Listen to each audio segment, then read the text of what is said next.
My community service here is largely just involved with the Asheville Contemporary Dance Theater. We're on the guild over there, and we try to herd all those dance moms together for performances, and it's really a lot of fun. We have a 14-year-old daughter, Shaylee Rose, who dances over there. She's been dancing for, gosh, I guess about 8 years over there. So I was born in Texas, and then my family moved to New Mexico, and I spent many years in Santa Fe, and then well, I won't be political at this point. We took a wrong turn through Florida, and then we ended up here about 10 years ago. Just trying to reinvent ourselves. We kind of had a hard time going through the housing bust, kind of coming back up from that. I'm a big believer in trying to get the city where we can have some more affordable housing. I think that the small-scale residential infill is a good step towards that. I'm really happy about that. I'm a big believer. I think that we need to do something to tamp down the escalated prices in town, or we'll just end up with everybody living outside of the city, all the workforce. I couldn't believe when I read the stat that 59,000 people work in Asheville that don't live in Asheville, and that was just an eye-opener for me.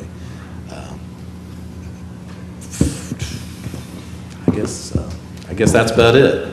Okay, great. Keith, do you have anything? No questions. Yeah, so tell us a little bit in a very short period of time, sort of what your vision for Asheville's growth is for the next, few, 10 to 15 years. How do you want to see Asheville grow? And then also, how does that relate to what's in the comp plan? Well, I'd like to see Asheville not be so gentrified, or to halt this process of it becoming just a playground for the rich, and just to be the city. 10 years ago, it was a lot different than what it is now, and I'd like to see it return to when I came here. At the same time, I don't want to be the person that says, close the doors, I'm here now. I don't like that, and I think that our construction workforce has to stay busy, and that we have to, it creates a lot of jobs. I guess I'm not a big fan of having more hotels and downtown condos come in. And the traffic that I've seen here in the last year, I don't think that we have the infrastructure to deal with all that. It just seems like, I don't know if the 26 project ever gets going, but who knows when that'll happen. I'd like to see it be more livable for the workforce folks, and be a playground for the rich and famous. So we obviously are experiencing a lot of growth in our downtown, and there are many opinions about the aesthetics and appearance of buildings, new buildings that are constructed in our downtown. And a lot of people are at least online, the online discussion, a lot of people are very critical of the appearance of new buildings and sort of point their finger at P&Z and City Council and say, you let this happen and you shouldn't let this happen. Do you have any thoughts about the regulation of the appearance of new construction downtown, and what are they? What are your thoughts about that?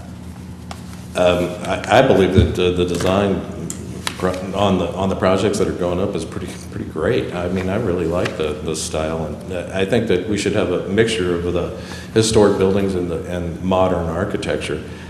I don't know. I guess I kind of feel like we're served in our historic districts. We've got the Montfort, so I think it's good that we preserve our historic housing stock. As far as the downtown area, I'm a fan of the modern architecture. And I don't see how it would really play in to do a traditional style on the projects that we're seeing going on. How many planning and zoning commission meetings have you been to? And how do you feel like they're working? I've not been to any. Okay. Yeah. And you said that, you'd like to see more infrastructure. So would you be sort of in favor of some kind of, we just stop allowing any new building until more roads are built? No, I think that we have to, adhere to the rule of law, so we'll have to let developers do, what we say they can do. Okay, thank you. First of all, thanks for applying. Sure. And just a note about the traffic. Part of the reason the traffic's getting so bad is because all those people are having to come in from out of town because we don't have enough housing here for them. And the housing is not affordable here, so they're having to drive. And we also have 11 million tourists a year coming through. Okay. So as far as the building here, I don't know, there's the residents we get to blame for the traffic. But my question to you is around the role of planning and zoning. They are most often a reactive body. Something is happening, it comes to them, they make a ruling. There's been talk in the past of whether planning and zoning ought to play a more proactive role in suggesting zoning changes to staff and to council. And I was just wondering if you had any thoughts around the role of planning and zoning in that regard. Yeah, I think that it should be proactive. I mean, I think that the reactive part is like largely you're just going to have to rely on staff, and it's a wonderful staff. I know several of them that are.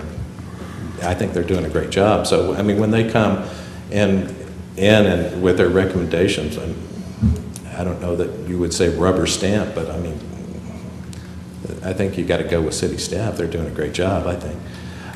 As far as the proactive part, yeah, I would love to see the zoning commission reach out to nonprofits and see if we could have them help us out with our affordability crisis. I think that Habitat for Humanity, if we could partner up more with them, and that we have in the past, that's great. I mean, this is pie in the sky stuff, but I mean, maybe we could bring in some more nonprofits, maybe Catholic Charities or Applin Foundation. Maybe they'd be interested in partnering up with us. Thank you. Brian? Actually, the question I had, I've already heard answered, so Okay. I'm good. All right. Does anyone? How are we on time? Yeah, we're good. Did Keith So- have one? I asked. Oh, you Oh. said the Well, I got another one if we got time. Okay, yeah, we Great. have. So little dance I appreciate your comments about the infill piece, and it sounds like you're supportive around that. And you, in your essays, talked about your support of the changing the lot frontage widths as well as support of changing the lot size, which P&Z didn't do at the time. But I'm wondering, as you look at our zoning designations across the city, we recently had a look at that and realized that the usage was far under the zoning. That is, the number of structures falls well below what the zoning designations are. I just wonder if you have any other thoughts around that, around density infill. Well, I mean, I don't know if this directly answers your question, but I think that tying the stormwater to lot reduction, or density standards, maybe that was intended to be like, okay, when we have to be the bad guy and say, we're going to have impervious coverage standards, which, as you guys know, every other city has. Santa Fe had it, 25 years ago, which that's a desert. They get 9 inches of rainfall. It's just, so, it's just crazy to me that we don't have impervious coverage standards. And I'm really, pro small scale development. If the idea was when we have to be the bad guy and institute, impervious coverage standards, we'll give we'll toss you a bone with the reduction in density. I don't get that. I don't understand why that was handled like that. I think that we should move ahead with reducing lot size and increasing density. Did that answer your question? It wasn't a very great question. Yeah, you did a great job. That's all. All right, great. Well, thank you very much. So the way this works is tonight at council, we will vote. Okay. And either you can stay with us, or you can go home and watch it on television, or we will call you in the morning. Okay, that sounds Okay. good. I'll probably be back. I'll probably go do a little work. Okay, great. Thank y'all. you. Thank you. Thanks for applying.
is you'll have 15 minutes with us.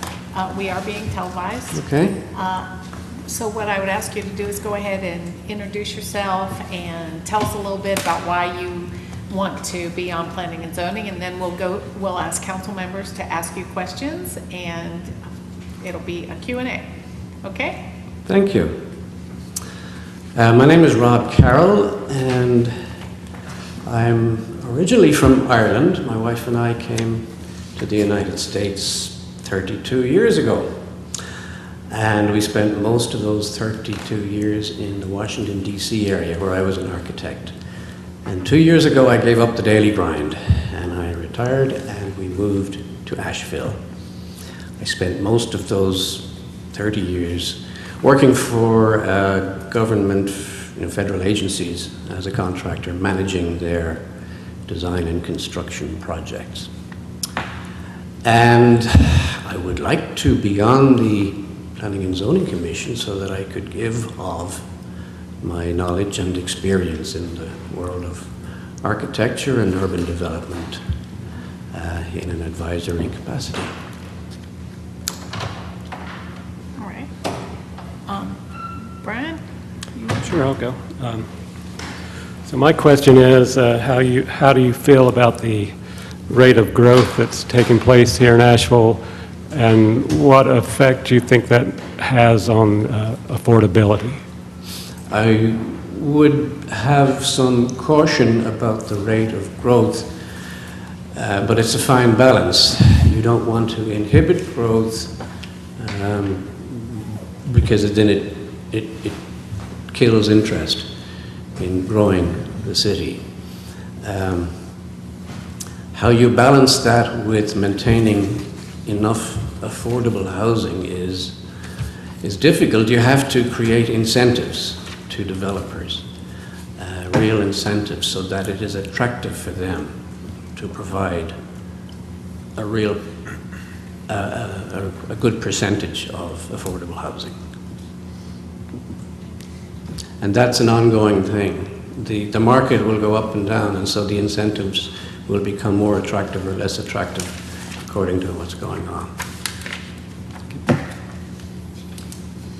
Thanks for applying, Mr. Carroll. Thank you. In the past, there's been some conversations around the role of planning and zoning.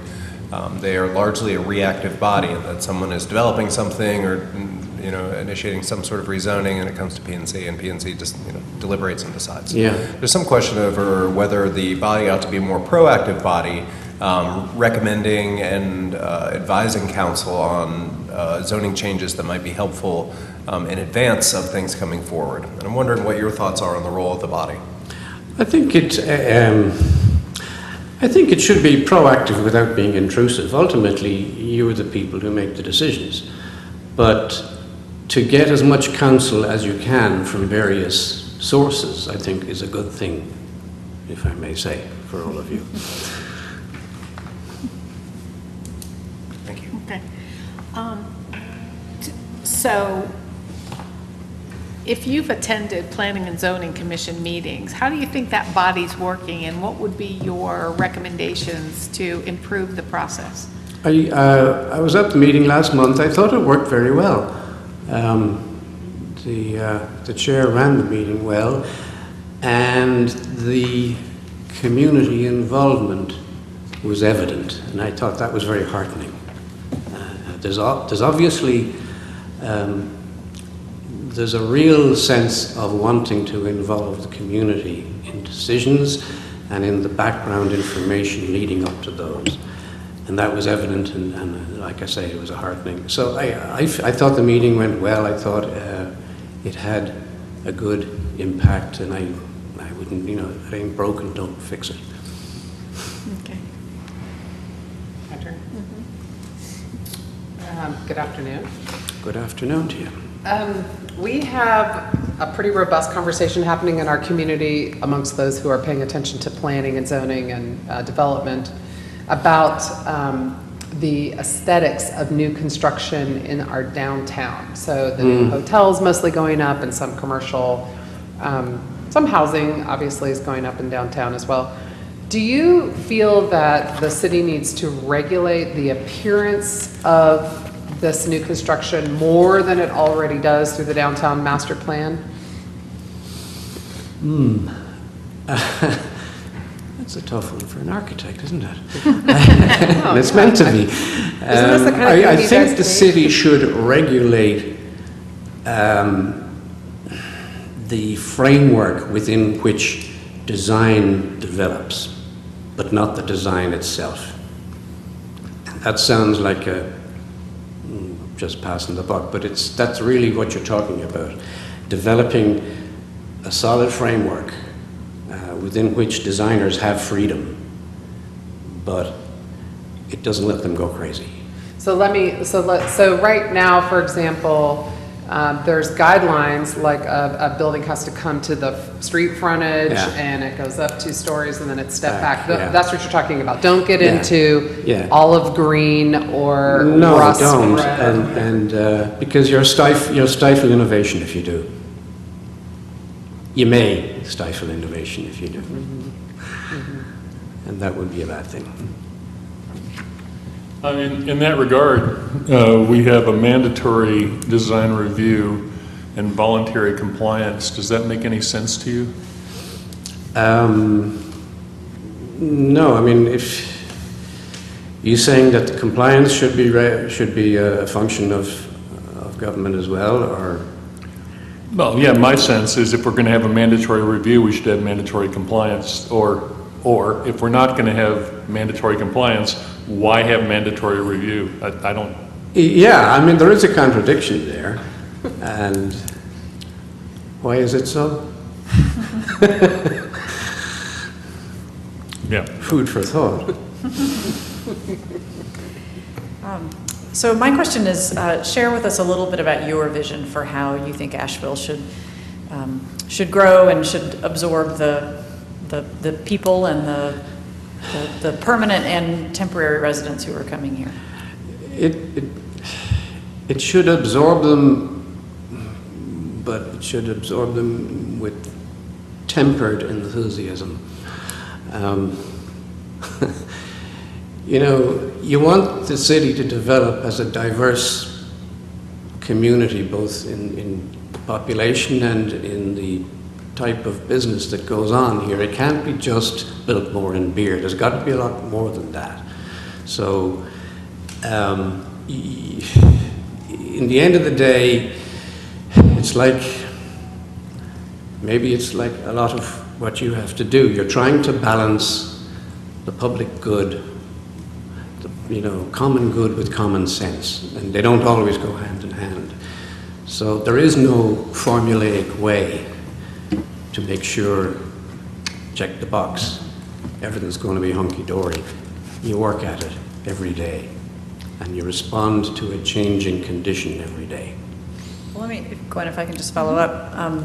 We are getting a lot more people, and so the question becomes sort of where do you direct them? Where do we try to direct, or do we try to direct growth? And the comp plan, the draft comp plan speaks to this a little bit, so I'm kind of curious about whether your vision for directing and managing that growth is how that compares to how the comp plan. I don't know that direct is the correct term. You incentivize growth in areas you want to see it happen, but ultimately it's a function of commerce. Growth is. Sorry, but it is. You mentioned that the current zoning requirements are fairly passive with regard to promoting or inhibiting affordable housing growth, and earlier you also stated that the incentives become more or less attractive with regard to the way the market shifts as far as how developers will receive that. Yeah. What are some things that you would consider to be a way to make those incentives more attractive to developers as the market changes? I would say constant conversation with the developers sector, because they're the folks who'll tell you, look, the numbers aren't going to be as good for me if I do this, this, and this. Right now it's good, the market's fine, but it may be different a year down the road. So all I could say is have a constant dialogue with them, listen to them, and persuade them to listen to you. It has to be a two-way thing. Do you think there are some parameters that we could build into that the incentives would slide with the market? Yeah, because that helps them look down the road. So, yeah, I think a tiered system of percentages, yeah, be a good idea. Thank you. You want to have any follow-up questions? I don't. Okay. Thank you very much for applying. So how this will work is we have a couple more interviews this afternoon, and then we will vote tonight at the meeting. So you're welcome to stay here and listen to all the other business as well as that, or you can watch it on television, or we'll call you in the morning. Okay. Okay? Well, thank you very much. Thank you very much. Thanks. Appreciate it.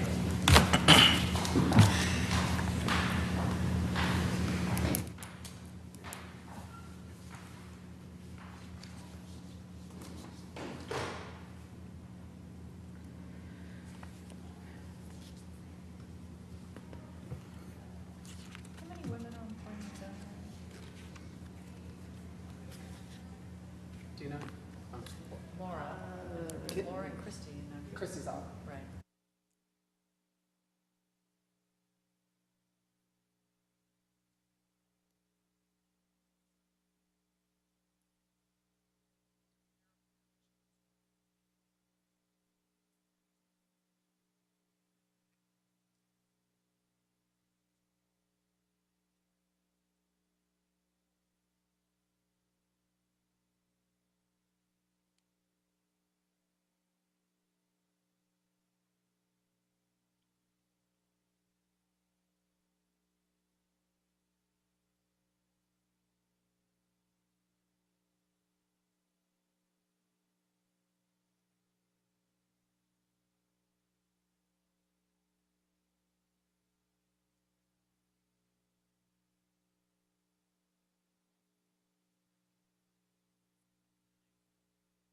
Appreciate your applying. Thank you very much.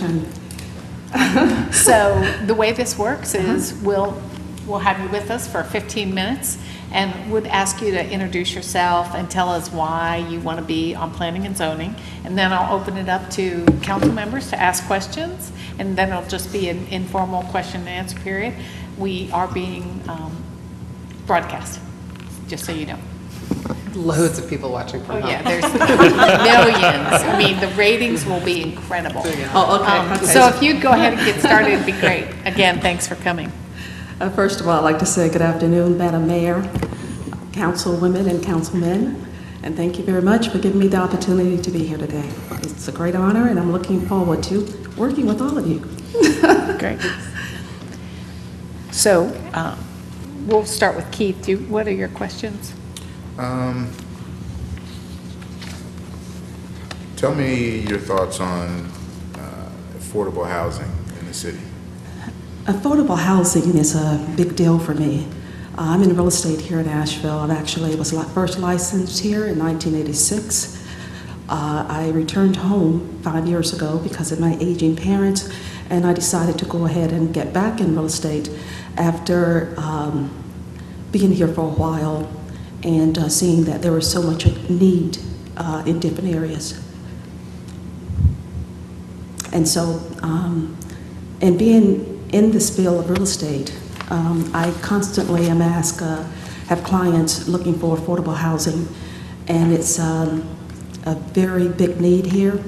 And it's almost at the, I would say, a state of desperation for a lot of people, because even if they can afford, locate housing, the pricing is so high they can't afford it because the salaries do not support it.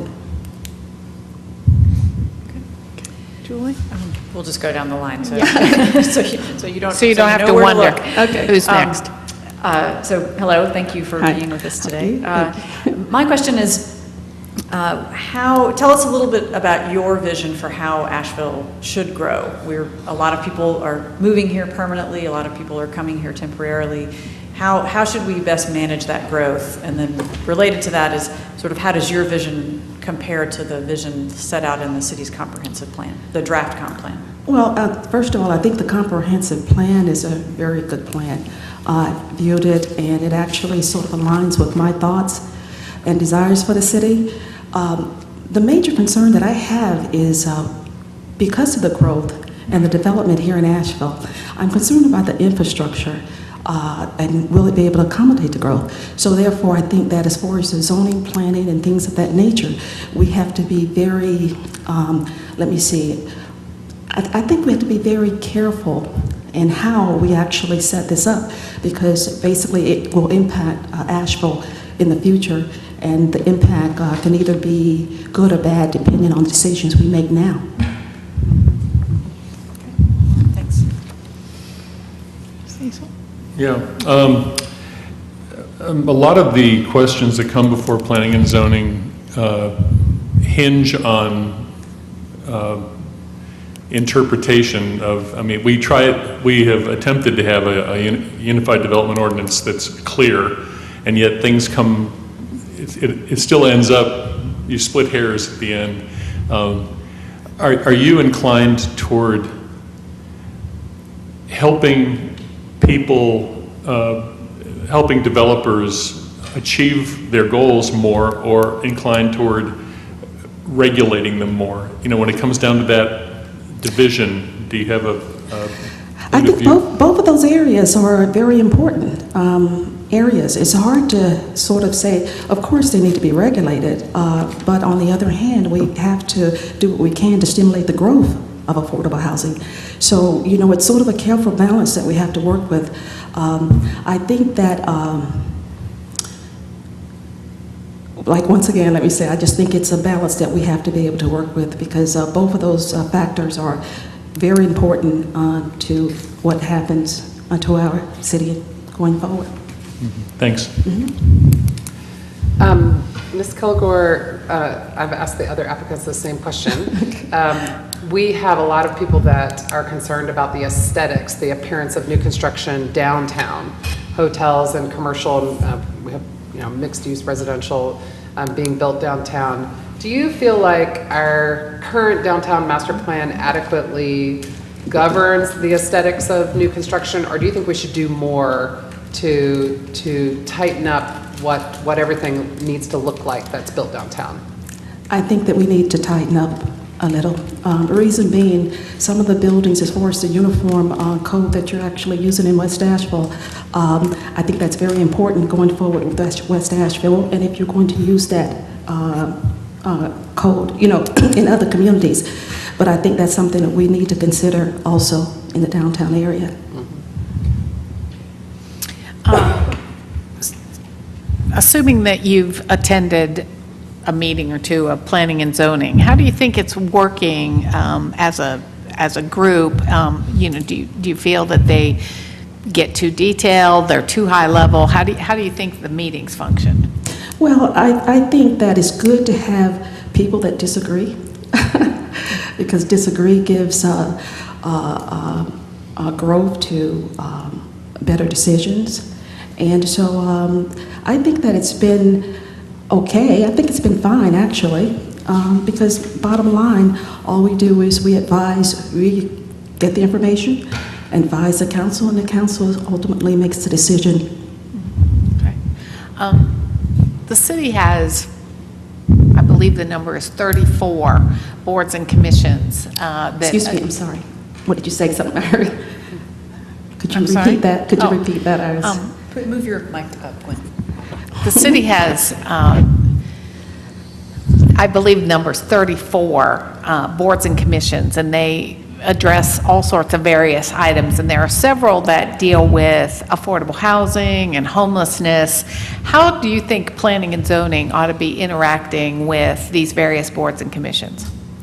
Well, first of all, I think we do need to listen to them, give them a voice, so that would help better guide us to make better decisions. I think once we hear what their concerns are, then it better enables us to work with the builders or developers, or actually locating land and things like that, that could actually help. So that's what I think is important. Okay, thank you. Thanks for applying, putting yourself forward, and putting yourself up here on the hot spot, going on TV and all. This council has decided that infill development is a very important part of our strategy going forward in regards to the housing shortage and the affordable housing crisis.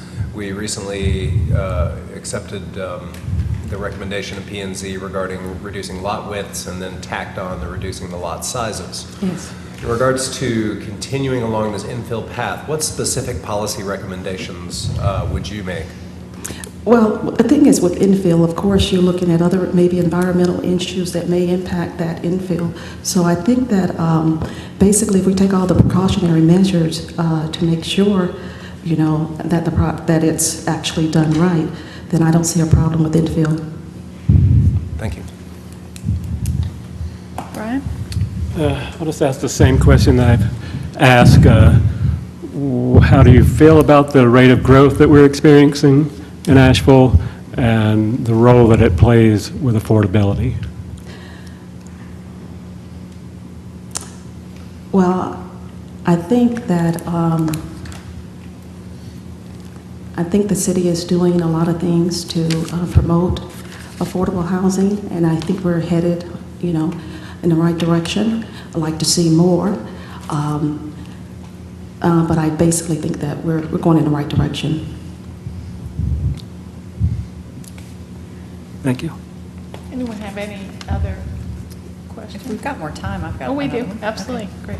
great. In your review of the comp plan, what do you think is the most important issue that the comp plan raised up, or the most important sort of, you know, the comp plan is organized around a different... Yeah, different, yeah. Right, exactly. Sort of Yeah. which of those really speaks to you in terms of the vision and the strategies? Well, I definitely think as far as I would think sustainability. I think that's real important. I think the diversity is extremely important, especially here in Asheville at this particular time.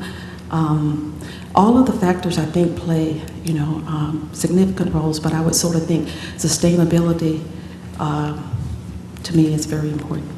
Okay. Any other follow-up questions? I just wanted to know, personally, I enjoyed the opportunity to see you in action with the South French Broad Neighborhood Association at the Eddington Center after we had a shooting in Erskine. And I just was curious if you could tell us a little bit about your involvement with the South French Broad neighborhood. Yes, okay. Basically, that was the area where I was raised. Livingston Street School is the school I attended as a child. When I relocated back here about 5 or 6 years ago, I saw the building and I inquired about, you know, what was going on there, because I think it's a great venue that could actually support a lot of activities for the city. And I inquired and got with the city, and they were working on situations where they could actually utilize the building for the community. And I got with housing, and everything worked out fine. I am a part of the Southside Advisory Committee. There are 5 different organizations in there that work for the betterment of the community. You have GO, you have Upfront Management, you have the Resident Council, who basically works with all the people in the housing.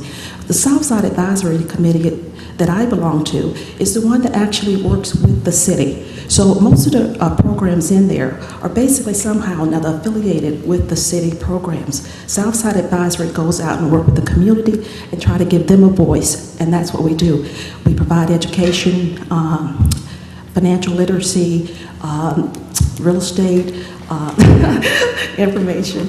And basically what we're trying to do, we're trying to bring in, make the city aware of all the different opportunities that they have to be able to go and make money on their own. Unfortunately, a lot of the jobs there, GO is a very good organization, I love it, but unfortunately you're not going to be able to get from poverty to prosperity, cooking or cleaning. Or, you know, so we basically wanted to start a program where we're going to introduce entrepreneurship, where people would start taking responsibilities for their own things, coming up with creative ideas to make money, which would basically increase the help with the job market here. That is what our purpose is. And so Southside hosted that forum that evening? Yes. Right, okay. Yes. And when you say help the city, you're talking about people, you're talking about the people. No, I'm talking about people, yeah. help the city. And basically that particular, and see, that's the good thing about the Arthur Eddington Center, because what it is, it's become a center that people in the community feel they can come to and get answers and get help, you know, when something's not right in the city. It gives them a voice, and we're there for them. And if you were to be appointed to P&Z, do you feel like you would be able to speak to the people in your community about what, you know, what's the city doing from a P&Z standpoint? What's going on with development in Asheville and growth in Asheville? Yes, because basically a lot of my clients that I have are basically in the areas that are high impact areas that are working with the city, such as Shiloh, such as the South Side area. These are areas that we're in the process of doing a lot of development going forward. And these are communities that I'm very familiar with, and they're very, you know, familiar with me. Yeah, Okay. You got to toot your horn. All right, good. I learned from you, Esther. No, I'm only kidding. Okay. Anything else? I don't have another question. I can see your passion. I just want to say thank you. Thank you very much. Appreciate being here. Thank you. Bye-bye.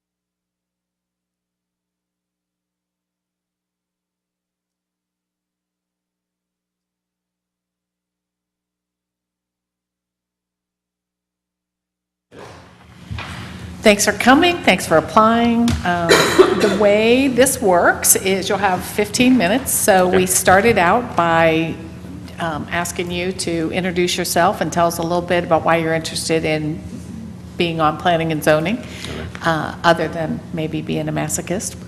And then we'll go through and the city council members will ask you questions, so it'll be an informal question and answer period. Okay. Again, thanks for applying. Well, thanks for the opportunity to interview. My name's Carter Webb, and I was born here in Asheville, but my parents moved us to Columbia, South Carolina, when my twin brother and I were 4, so I didn't grow up here. But my mom grew up here. She went to Lee Edwards High School, and my grandparents lived here their entire lives. My grandfather was a fireman, and my grandmother owned a monogram business that she operated out of her business. We moved back here in 2011.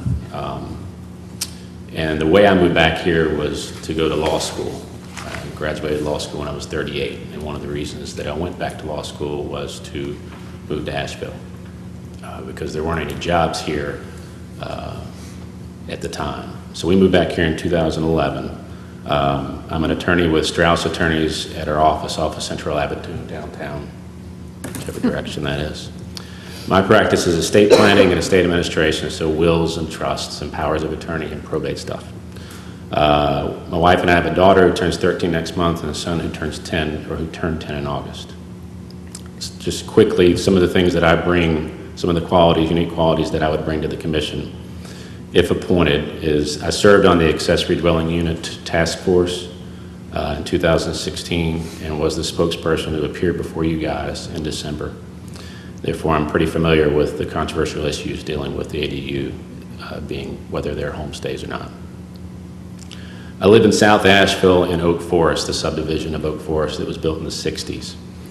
And I don't think there are any members currently serving on the Planning and Zoning Commission who are from South Asheville. I don't have a financial stake in any of the decisions made through the Planning and Zoning Commission. The only property that I own is my house.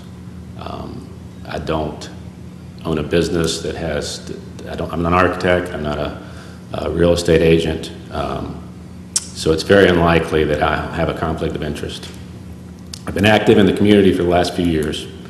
A couple of examples, I've worked in South Asheville with a lot of the residents there for the proposed Overlook Development Project. I'm the president of our neighborhood association, the Oak Forest Property Owners Association. A couple other things. I said I'm an attorney with Strauss Attorneys, but one key point is we've never sued the city. So no concerns there. I'm the treasurer for the 28th Judicial Bar. What's that? That is a feather. That is good. Yeah. It's helpful for us. It's helpful. Yeah. And finally, I'm a reasonable person who believes in working with others to come to a good solution. The reasons that I want to serve is I'm concerned about the future of Asheville, and I want to have a role in making the decisions for the city. Again, it's not the reasons and motivations for serving is not about gaining more clients for myself or financial gain. And I've had my eye on the commission for over 3 years, and I do feel like I have something to contribute to it and to the city. So I hope you have a better understanding about my motivation for wanting to serve on the commission and some of the unique qualities that I feel like I bring to the table. So that's my intro. And again, thank you guys for even giving me the opportunity to stand here and field your questions. Great. Just to shake it up a little bit, you want to go first, Gordon? Sure. Thanks for applying. It's a big commitment to make, and I appreciate your being willing to step up and do that. In your response to the questions that we sent out, you were talking about the comprehensive plan and some of your thoughts around that. And by the way, I appreciate how detailed your responses were. But you mentioned that promoting zoning policies to increase density citywide, particularly in residential neighborhoods, have the potential to be abused by some developers. I'm wondering if you could tell me what you mean. Well, I guess where I was going with that is that I'm concerned about development in the city. And I know we have an issue with affordable housing. And for instance, the Overlook development, that's in Buncombe County, so that's not a city issue. But I feel like the developers can come in here, or feel like they can come in here and make changes to the city that are hard to recover from. So if they come in and they change the development of the city, I'm concerned that the regulations are going to open the door for them to be able to build and change the way the city is. I'm not sure I'm answering your question. Well, I was particularly interested in your response regarding the density in residential neighborhoods and the potential for abuse that you mentioned there. Mm-hmm. What do you see in those residential neighborhoods that would raise that red flag for you? In the neighborhoods that already exist, or the new ones that are being built? I'm assuming the existing ones. The existing ones? Yeah. Just changing the character of the neighborhood from what it is. That's my concern. Okay, Yeah, thank you. I don't know that I'm answering your question, but thanks. Brian? So my question is, what do you think of the rate of growth that we are experiencing here in Asheville and its role on affordability, or in affordability? It's good and bad. I mean, we could be a city that doesn't have any growth and nobody wants to live here. But the concern is how controlled we should make the growth. I think that's the worry. And then there is affordable housing issues, of course. I mean, we have people that work in the service industry, police and firemen that can't afford to live here, so they're living out in Madison County or elsewhere. So, yeah, I mean, there are concerns, definitely. Yeah. Keith?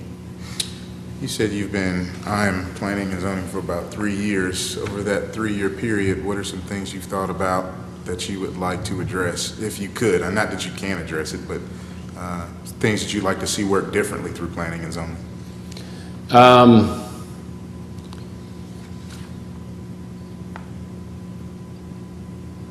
Make it clearer. Well, I'm not really sure how to answer that, honestly. To help shape the set of rules, the UDO that the developers have to go through to make it deal with the environmental issues that are coming forward, water runoff, things like that, and making development more controlled. Jewel? We talked a little bit about this earlier, but share with us a little bit about your vision for how the city should grow, how it should manage all of these people that are coming here to live and to visit, and then how that aligns with the draft comprehensive plan. Well, I mean, I think the draft comprehensive plan is I like the environmental portions of the draft comprehensive plan. And we talked earlier about transportation and things like that. I like that it balances, at least the goal of it, it balances the growth along with making sure that the city or the mountainous area remains the way it is, open space and things like the greenways. And I think that's really important because I really feel like that once you develop something, you can't go back. And that's where the controlled development comes from. At least that's where it comes from for me.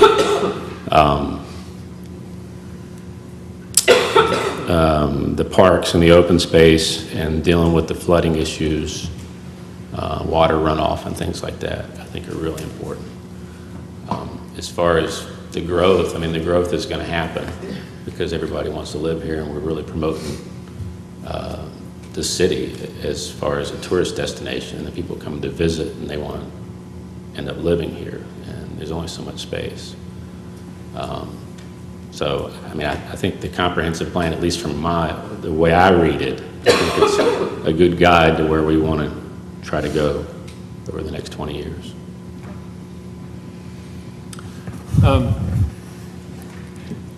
I'd like to join Councilman Smith in thanking you for the detailed answers you gave to us, but that opens the way to ask specific questions. As every good lawyer knows. You're on the ADU task force, and I noticed in your answer about short-term rentals that you're comfortable with homestays in part because there's a person responsible present at the location. Right. However, you supported the ADU task force in drawing a distinction between a homestay with or without a stove. Sure. How did you decide to draw that line? Well, first of all, as you're aware, the task force probably didn't go as you all thought it would go. As a member, I felt like the task force, we kind of danced around the issue for an extended period of time instead of addressing it right away. With that being said, I feel like that we never truly had a vote on that. But had we had a vote, I still would have voted no for that. And the reasons are for the affordable housing issue for ADUs, and secondly, for the characters of the neighborhood, for the character of the neighborhood, and keeping that as a residence as opposed to Airbnb or homestay. So that's where I was going. Thank you. For that. Thanks for the question. Okay, so I have a question about downtown construction. We have people in our community that want council to more tightly regulate the aesthetics of downtown new construction. What do you think about that issue, and whether or not the council should go further than the downtown master plan already does in terms of aesthetic regulation? Are you talking about as opposed to the commission or as opposed to? Just the concept in general of whether or not the city should look at tightening the rules around the appearance of the downtown master plan already includes regulations that speak to the presentation of a building. Yeah. I guess I'm not an architect, but I guess that's the word. Yeah. But not color, and it doesn't get that detailed. Well, I think it goes the same thing about development. I do think that council should have a say in that. As far as the aesthetics of the buildings, the architecture of the buildings. I mean, the Jackson building and those older buildings, great buildings. And then you start putting something like the Biltmore building that just doesn't really although a famous, fit. Right, famous, the most famous architect. Yeah, one of the most famous architects. Yeah. So, are you talking about the IMP building? Yes. Yes. Yeah. So, yeah, I do think that you should have a say, you as city council should have a say in those matters, or I do. And it's important, because again, once you build something, some of these hotels that come up, these buildings that come up, I mean, it's not like you can say, oh, it's terrible, we're gonna change it. You just can't. And so, yeah, I think it's very important to make sure, to make Asheville unique. Is that the wrong answer? Give me a bad look. Well, We'll have 90,000 opinions about it. But yeah, exactly. Everyone agrees on aesthetics all the time. Yeah, We have exactly. consensus around aesthetics. Yeah, and I'm That, that wasn't an I'm not a answerable very question. good designer, so, That was a trick question. right. Well, So I'm becoming more and more convinced that Asheville is going to be I was going to use the word sanctuary, but that probably isn't appropriate. It's going to be a place where people are going to move and be drawn to because of climate change. okay. 'Cause of And, floods and stuff. and unfortunately, I think it's going to be sooner rather than later. And so, looking ahead, how would you, what would you do to sort of plan for that, knowing that, well, assuming you may or may not agree with me that that's going to happen? That's a broad question. I don't know that I have an answer for you on that. I don't know. I mean, because the growth, Asheville's grown tremendously over the last 10 years. And so, I mean, what did we do 10 years ago to plan for that? I don't know. So Probably not much. Yeah. I think a lot of that is addressed, I mean, some of the things that are in the comp plan may address some of that. As far as the nodal, I don't know all the terms, but where you have the different areas where you're building around, whether it's a bus stop or light rail or whatever. Oh, that was your 15 minutes. You're the only one who went all the way to Right. Oh, really? Well, I appreciate it. Am I done? Okay, yeah, you're done, but. Well, I appreciate the time. so- I hope to have the opportunity. Thank you. So the way this works Okay. is you can hang out with us and listen to all of our entire council meeting. Which and is at going the- to be like which hours long. It's going to be fascinating. Is there beer And served? at the end, I'm sorry? Yes, Is it beer we served? started No, serving beer no, during- unfortunately not. So you can stick around, and toward the end of the council meeting, we will vote on who will be appointed to P&Z, or you can have a beer at home and watch it on television, or we'll call you in the morning, Calling in the morning? okay? Okay, well, thanks for the opportunity. I may not have the Thank you experiences very you're looking much. for, but I appreciate the chance. Appreciate it. Thank you.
Hi. Good evening. Thank you for coming and applying for planning and zoning. The way this works is we'll ask you to go ahead and introduce yourself, tell us a little bit about why you're interested in being on this commission, and then we'll open it up to the various council members to ask questions, so there'll be informal Q&A. But we are being broadcast, just so you know. So if you'll go ahead and get started, Sarah will time it. Okay, all right. First, thank you very much, council members, mayor. I appreciate the opportunity to come to this interview process. My name is Joe Archibald. I am a almost 20-some year resident of Asheville. I originally moved here in '95, moved away for about 7 years between 2007 and 2013, so I've been back almost 4 now. Background is in construction, architecture, design, and I am just very interested to add what I can, what my knowledge is, my knowledge base, in a volunteer position to the city. And, you know, found that P&Z might be the place where I could do that. That's, I guess, the basics of it. Okay. I'm going to go ahead and go first now. Under question 3, Yes. you say the project's ability to meet the technical requirements of the UDO and zoning ordinance in some way nullifies a no vote for the project.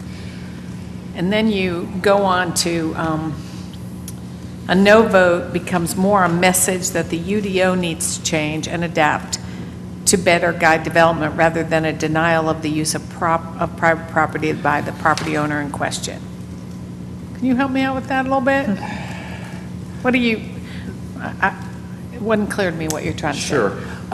You know, I struggle with, obviously, private property rights are a big thing in this country.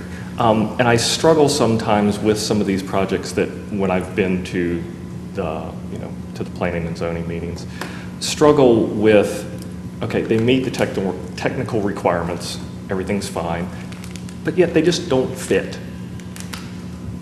But there's really no way to deny the applicant on a technical ground because they just don't fit. And sometimes that just don't fit may be a neighborhood concern, a neighborhood, you know, conflict. Maybe there is just too much traffic, but it still meets the technical requirements. So in some ways, it's hard for me when I look at these, and I'm kind of sitting there, you know, in the audience, going, "Ooh, how would I weigh on that?" The reason I wrote it that way, as far as a no vote almost becomes a message that something needs to change, is that, yeah, it meets the technical requirements. This is fine, but it's the underlying part that may need to change so that there is a reason to say, look, this doesn't work here in this particular, you know, area. In this particular development doesn't work in this part of the city, or it needs to have something else added to it. So that's the gist of what I was getting at. Okay, Hopefully that makes a little more sense. Helps me a lot, thank you. Sure. Esther? Okay, so my question concerns downtown aesthetics of Yes. new construction. So we have some folks in the community that are very concerned about the appearance of the new construction downtown and feel that it should be more tightly regulated by the city council.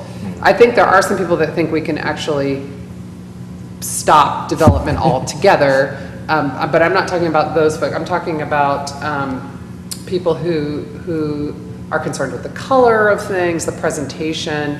And so the downtown master plan does govern construction downtown to some extent in terms of how the building is sited on the property and the step backs of the floors and things like that, orientation. But it, as far as I know, doesn't get into the specifics about coloring and that sort of thing. Do you think that that should be something that a city council regulates more than we do right now? And I know you are an architect. We already had one architect in here. And so I would like to hear your opinion about that. Sure. To me, that gets to what are, you know, traditionally called architectural review boards or design boards, like what Biltmore Forest has, or, you know, other communities. Walnut Cove, I know, is one where they have some relatively strict standards about massing, color, and materials, things like that.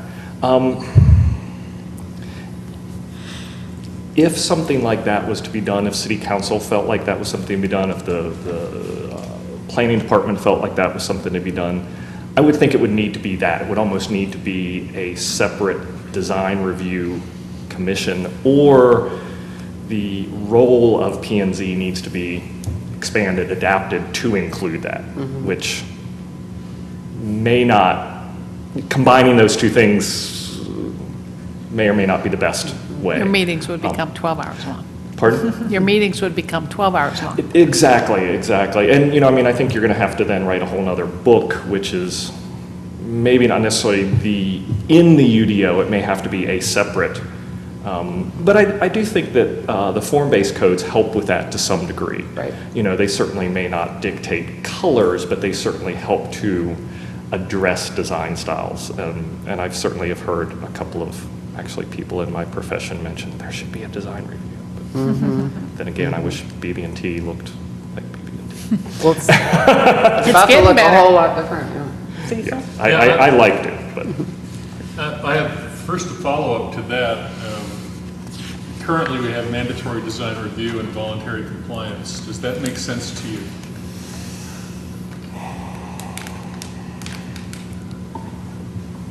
Right now, yes. Without some way to enforce. Yes. Yeah. And then something to follow up on what you were talking about. Something will reach the technical, it'll be approved technically, but it just doesn't fit. Well, those are the hard questions that come before P&Z. Yes. When that happens, are you more inclined to go along with it to allow the development to go forward, or to be as strict as possible and pull in the reins on that sort of thing? If by pulling the reins you mean voting against something. That would be the. Yes, I would probably be leaning more towards that. There are certainly ones that have come through, and I can't name any right off the top of my head, but there have been a couple in the last 6 months where I would have voted no just to be able to say, look, this isn't, something needs to change here. This technically, yes, it's fine, but that's what the UDO that is 10 years old or so? Older, well, No, 15. We've modified it, I think 98. But yeah, I mean, I'm just thinking since the last modification, Okay, it's yeah. been a while. So that's, and that's a whole nother topic, obviously, that I know that's in the process. Yeah. So tell us a little bit about your vision for how Asheville should grow, how we should absorb and manage all of these people who are coming here. Where do you think they ought to go? How do we make sure that they go there? And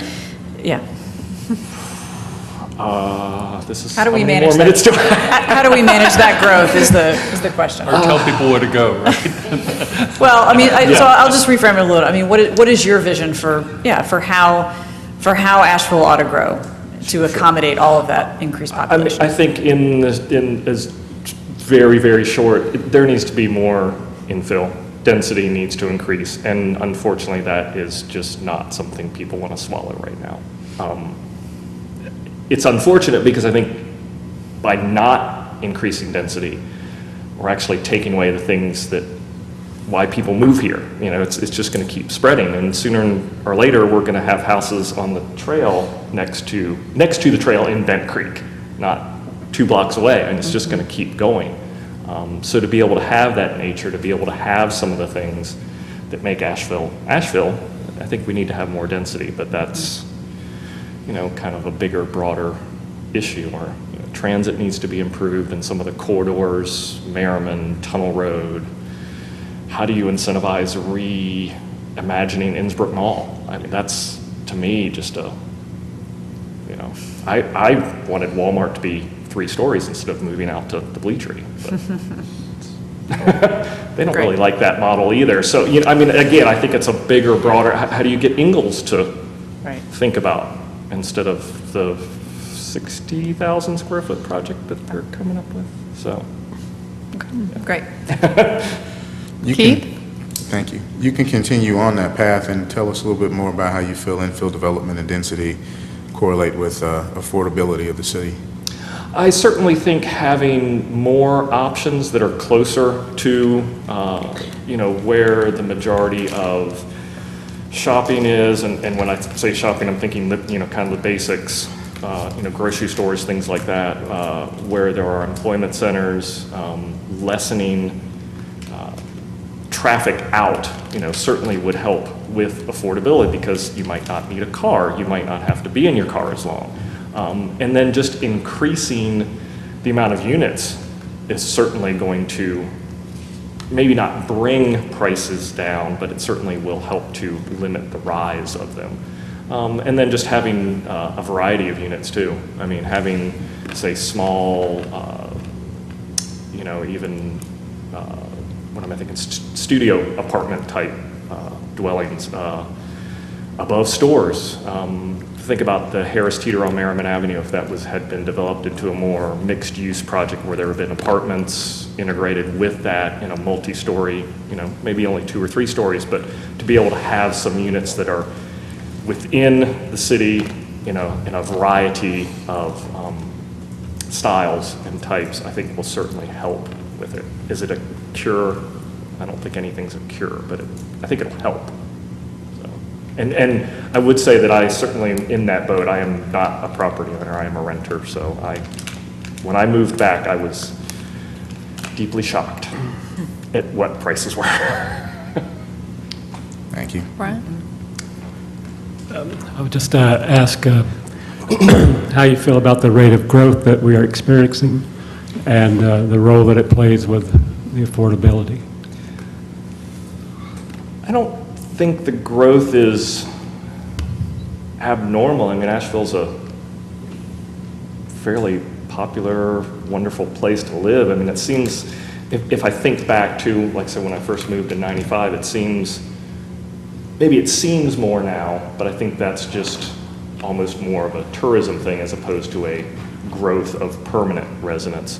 It seems like it's been fairly robust continuously since 98, 99, in that time frame. Certainly not going to control it. I think it certainly does play into problems with affordability. It's supply and demand. So again, I think you can try to help doing infill, having mixed-use developments, trying to promote those, trying to find those corridors where that can happen to create more housing types, create some more diversity of unit types, get some more density. Hopefully that will help, again, if nothing else, it at least provide more supply, which hopefully will temper the rise of prices. But yeah, to see what's happened is kind of shocking. Thank you. Sure. Thanks for applying. It's a big deal, and that you're willing to step up and do this, so Thank you. grateful for that. In reading your essay questions, I wasn't clear on where you're at on the short-term rentals in regards to homestays, ADUs, whole house. If you could unpack that for us, I'd appreciate it. Sure. I guess I would ask clarification. Do you mean short-term rentals in ADUs or the short-term rental issue in general? That's right. Okay.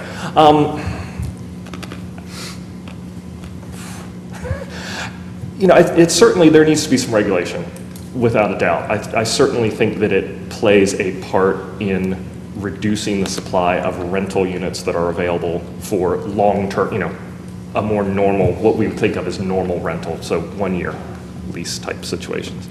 I think I put in the essay question that technically, under the North Carolina Building Code, that multiple units in one single-family residence rented out is in violation of the single-family building code. So technically, that right there would put a lot of, maybe not all, but certainly some short-term rentals in violation of technical building code.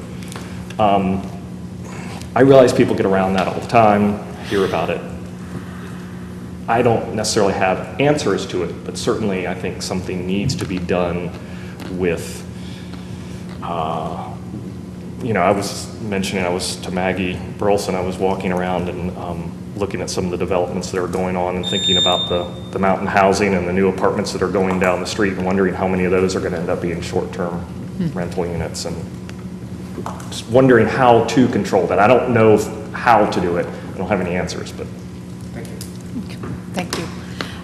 Okay, so the way this works is you can hang out with us and watch the entire city council meeting, and then at the end of the meeting, we will vote on who goes on P&Z.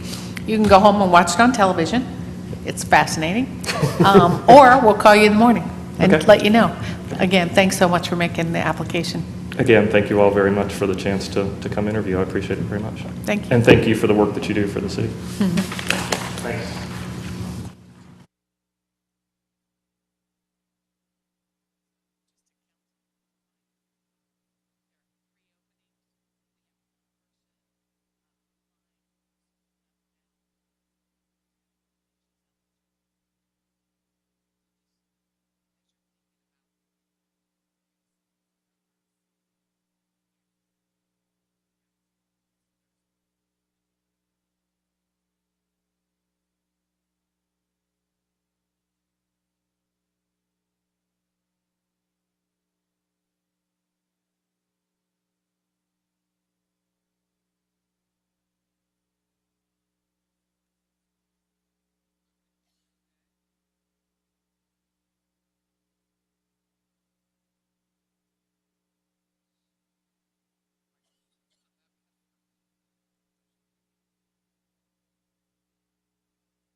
Hi.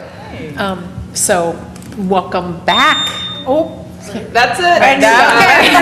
Great job. You're done. Good job, Laura. Really appreciate that.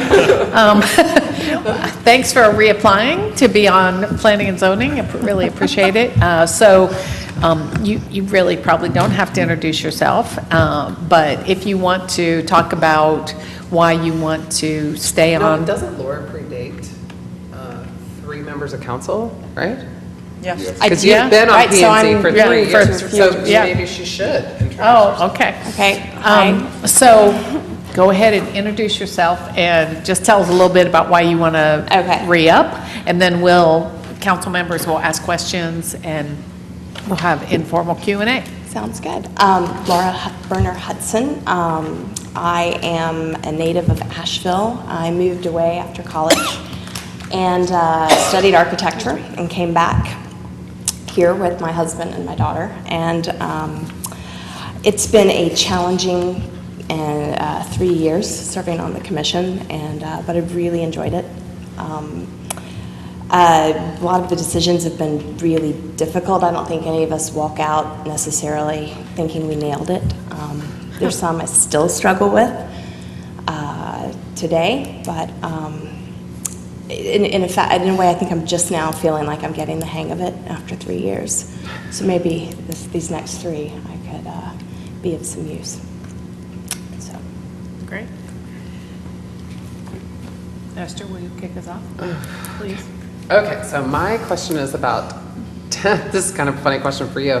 It surrounds the aesthetics of downtown new construction and whether they should be more tightly controlled. And just on background here, Laura wrote this great piece in the Mountain Express about the BB&T building and how it should honor its architectural history, which is the what style?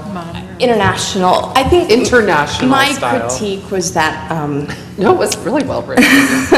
and architectural critique is an important part of architecture and design, and so it was just kind of a way to start a conversation. And my critique of that project is not that they're rehabbing the building. It was tired. It was never really a shining star. It was exciting that the idea that they were going to reskin the building. I just think that we need to be careful that we don't create any kind of Disneyfied simulacra, this kind of...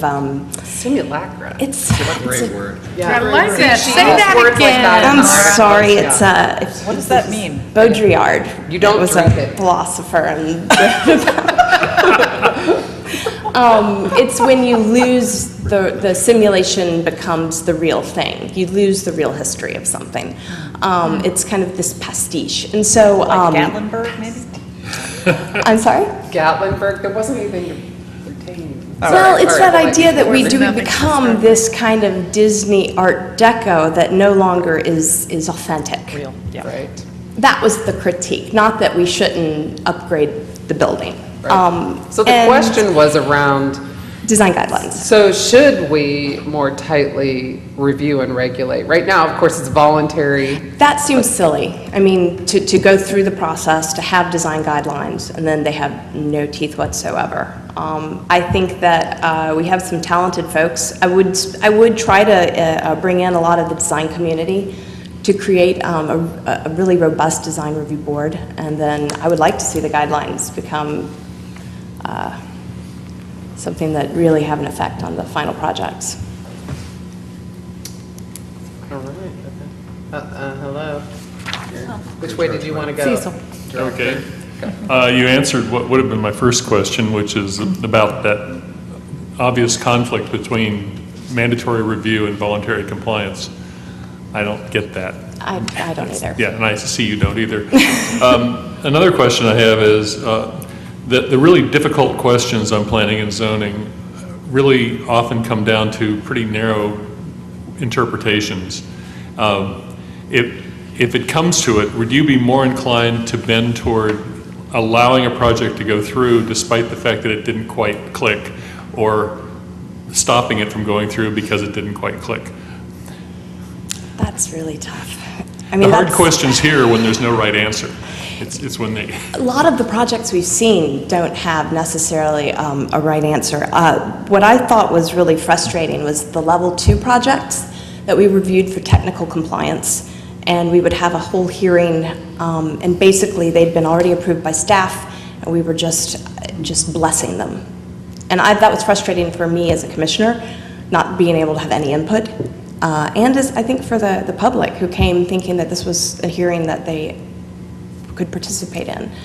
And so sometimes I think we did vote to allow projects that we didn't think clicked, simply because that was the framework in which they were allowed. Sometimes when letting them slide, I actually like the conditional zoning process, because I think we get an opportunity to engage and really have some feedback, and then the fact that it goes on to council means that that dialogue continues.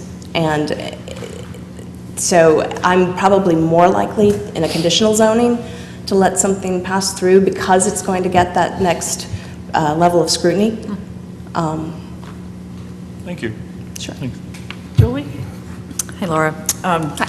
If you could tell us a little bit about your vision for growth in Asheville, and where are we going to put all these people, and how do we best manage that growth? What is your vision for how we do that? So this is something that I debate with my parents a lot, who have been here for 45 some years, and this idea that a lot of folks don't want their neighborhoods to change, and I understand that. Also, but it needs to be noted that in the 20th century, our zoning produced the least dense settlements in history. And so we're used to it, but that doesn't necessarily mean that's the smartest way to grow. I think that the infill changes are important, and I don't think that means we're going to slot houses in between our house and our neighbors. I think it means that slowly over time we're going to allow more density, and that is definitely what I'd like to see. And I think all neighborhoods have a responsibility to absorb some of the growth. We can't put it just on low-income neighborhoods that are poised for gentrification, and that's a tough sell, I know, especially in the single-family zoned areas. But incrementally, I think we're all going to have to make some room. You can continue on and expound more about the infill development, especially as it pertains to the gentrification and affordability of other neighborhoods. In what means specifically? More specifically, here I'll make it a little bit easier. Continue to expound upon infill development and how the zoning may or may not have affected gentrification in other areas of the city. Specifically, well, to me, gentrification is development that displaces people. And so if we can see, I think Asheville, I know people think we don't have any more room, but we actually really do. We're not a dense city, and I think there's plenty of pockets. And it would be nice to kind of target some of those pockets for growth rather than have neighborhoods with people that are displaced. So I would always try to guide, I don't know, growth in areas where we need it, targeted, where you can potentially deal with infrastructure.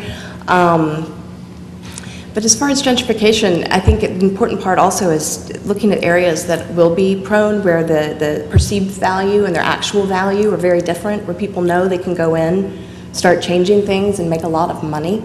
And maybe there need to be programs to support some of those communities. The infrastructure there cannot be ignored. It has to be just as important in those neighborhoods as any others, in a way that can help protect them. But it's tough. I mean. Thank you. Brian? Could you say where some of those pockets for infill growth would exist in the city? The ones that I see? Yes.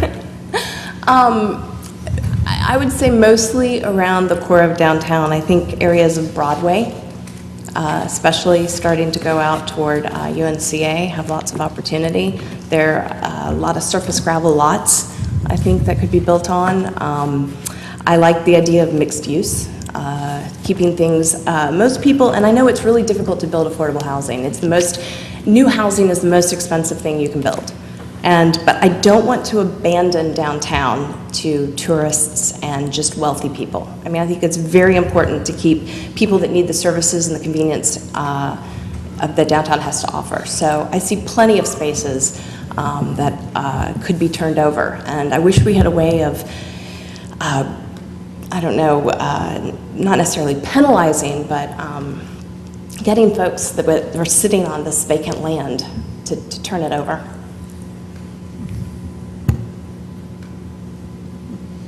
Thanks for being willing to go around on this again, and all the work that you've already put in. And you had me at simulacra, so.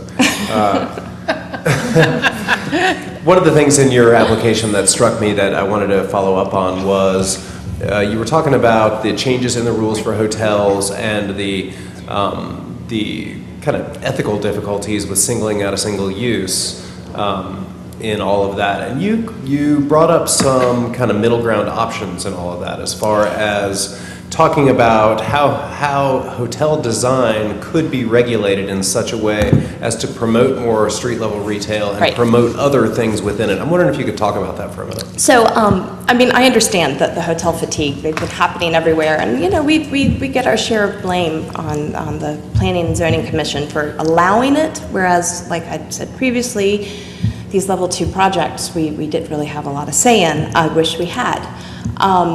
But rather than just simply say we don't like hotels, most developers really need to understand, well, is there a set of criteria that they can respond to? And I know that Charleston is looking together to put something together where they say, well, specifically how do hotels hurt our city, and how can we change them, and how can we encapsulate that information? So they say, mixed use at the ground floor only. You cannot interrupt traffic with your drop-off and pickup. You must provide a shuttle. You have to have a certain amount of parking. And I mean, if you could codify some of the reasons, the things that hotels are doing that are creating such issues in our city, it would be helpful. And they could still be conditional, but at least there would be some guidelines that could be clear as council turns over and different people going forward. Yeah, I think there is a big opportunity there. So one of the criticisms that we're coming under now is, well, we started this project under one set of rules, and then you changed the rules midway, and I was already committed, etc.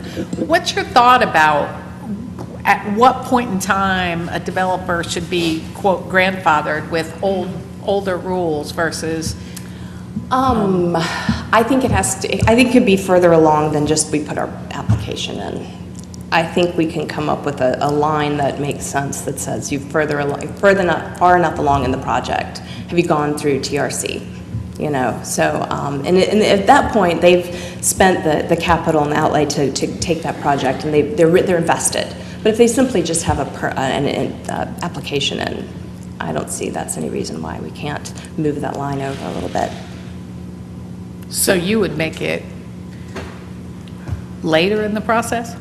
I don't know. I mean, maybe you have to work, I would work with the planning department and maybe development services to find out what makes sense. Because, you know, one of the developments that's coming before us, they basically said, you know, right now the rule is once the application's made, and which I think is pretty early in the process, but they said, no, it's much too late in the process. So I think somewhere there's a nice, right. So somewhere on that dial. You think we're okay, or even, it could be even later in I think the you process? could push it a little later, but there is a point at which this applicant has now made commitments based on an understanding. Sure. But usually there's some space in there where you could. Okay, so you have the yellow light on, what is that, 30 seconds? 1 minute, okay, then I have time. So I think that Asheville is going to be a sanctuary for people that are escaping climate change. What, if anything, do you think we should be doing to prepare for that if it's not already happening? It's interesting. I actually worked on a LEED Platinum project about 5 or 6 years ago. And we've seen a lot of green fatigue. People aren't pursuing it like they used to. I know the Luigi program offers incentives. I would incentivize more. There's no reason we can't all build, especially right now when, I know building costs are really high, but the economy's doing well. So I wouldn't mind even seeing some requirements that are green, not just incentives, but actual requirements. Okay, great. Ooh, wow, that was perfect. Okay, so so the way this is going to work is you are absolutely welcome to take a seat and sit with us through our council meeting tonight, because at the end we will vote on. Which is not required of any. It is not. I'm giving her choices. Yeah. And then at the end of the meeting, we will vote on who will be appointed to Okay. P&Z. Or you can go home and watch it on television, or we can call you in the morning. Okay. Thank you very much Well, thank you so for much. your service and for reapplying.